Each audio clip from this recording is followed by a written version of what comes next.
Sebelum kamu lanjut untuk nonton video ini, aku pengen kamu untuk subscribe, oke? Subscribe di channel ya. Dan jangan lupa nyalain loncengnya. Coba aku tunggu. Nah, oke, thank you udah subscribe. Banyak babi di sini.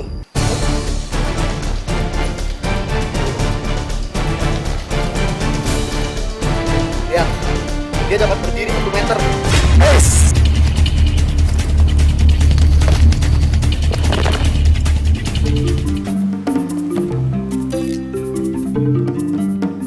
Pantai selatan Pulau Jawa dikenal memiliki kawasan alam yang eksotis. Namun, di balik keindahan alamnya, pantai selatan selalu saja dikaitkan dengan aneka cerita mistis yang hingga kini hidup dan diyakini masyarakat setempat. Di sisi lain, alam pantai selatan memang masih menyimpan banyak misteri. Nah, untuk itulah saya memilih kawasan pantai selatan, tepatnya di Provinsi Banten sebagai tempat petualangan saya kali ini. Salah satu tempat di kawasan pantai selatan yang membuat saya penasaran adalah hutan Saketeng, sebuah hutan lindung di mana tumbuh pohon-pohon besar berusia ratusan tahun. Konon di hutan yang berada di Kecamatan Bayah, Lebak ini dulunya menjadi tempat pertemuan para raja tanah Pasundan.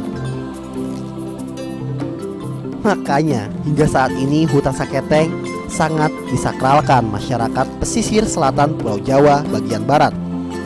Kesakralan hutan ini misalnya dijaga dengan mematuhi berbagai aturan yang tak boleh dilanggar oleh siapapun yang masuk ke dalam hutan ini.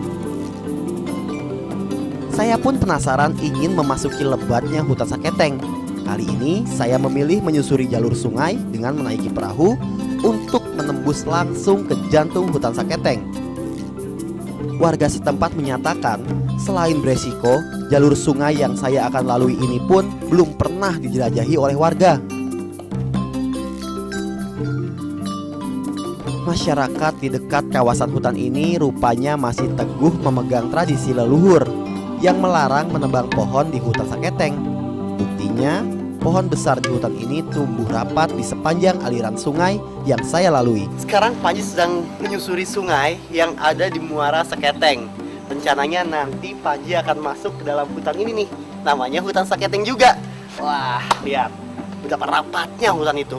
Dan menurut cerita masyarakat sekitar sini, bahwa di dalam hutan sana itu merupakan habitat bagi berbagai jenis satwa, tumbuhan ataupun satwa yang liar lah di sana.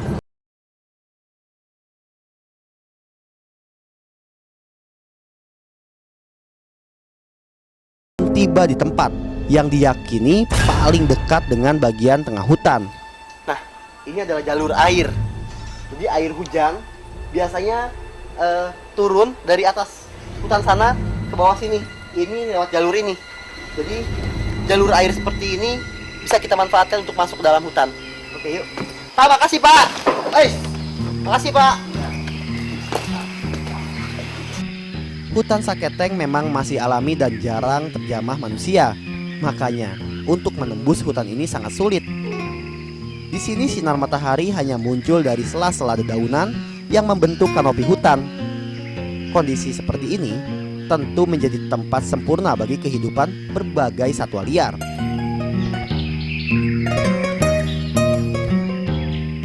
Bagi petualang seperti saya, hutan ini tentu sangat menantang.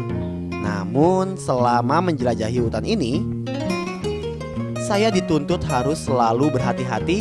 Selain waspada terhadap hewan liar, saya pun berusaha agar tidak merusak hutan, serta tidak melanggar aturan masyarakat setempat.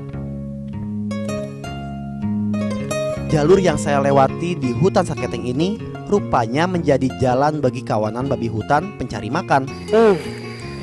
Lihat ini. Ini sepertinya adalah bekas galian babi hutan. Nah, lihat. Cukup dalam banget galiannya. Mungkin semalam ada banyak babi di sini. Biasanya babi hutan keluar itu rombongan ya. Jadi bisa lebih dari 4 ekor di daerah ini. Dia berkelompok hidupnya soalnya. Bisa mencari cacing dan sebagainya. Oke, yuk. Ah. Eish.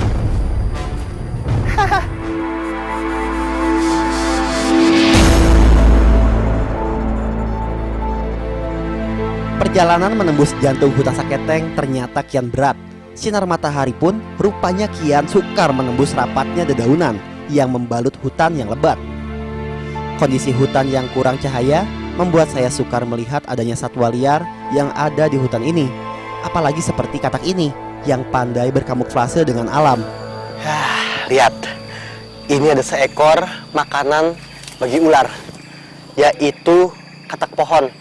Katak pohon ini merupakan katak yang memang hidup di pohon, dan biasanya mereka menempel di batang pohon dan di daun-daunan yang berwarna hijau ataupun yang senada warnanya dengan warna tubuhnya, supaya bisa menyamar atau berkamuflase di antara daunan tersebut. Untuk menghindari predator ataupun berburu mangsanya, ia biasanya melakukan hal seperti itu. Meski satwa liar akan menjauh bila ada manusia mendekat, namun mereka cenderung menyerang bila merasa terganggu. Seperti kawan kita yang satu ini.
Nah, lihat ini.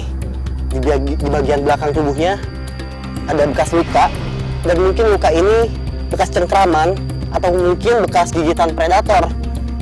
Tapi karena king cobra ini memiliki racun yang sangat mematikan, ular ini dapat lolos dari predator tersebut. Oke, Haji yakin bila ada anaknya pasti ada induknya. Nah, sekarang kita jelajahi hutan dan kita cari induknya.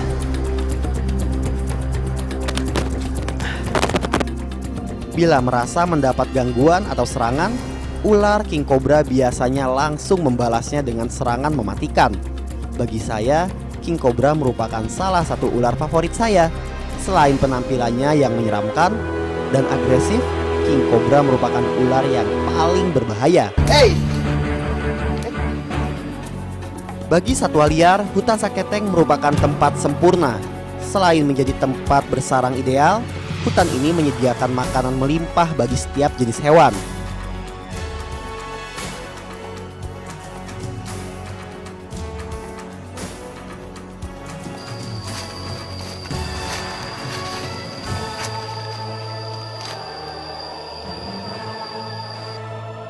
Namun bapak ini sedang apa ya di tengah hutan sendirian?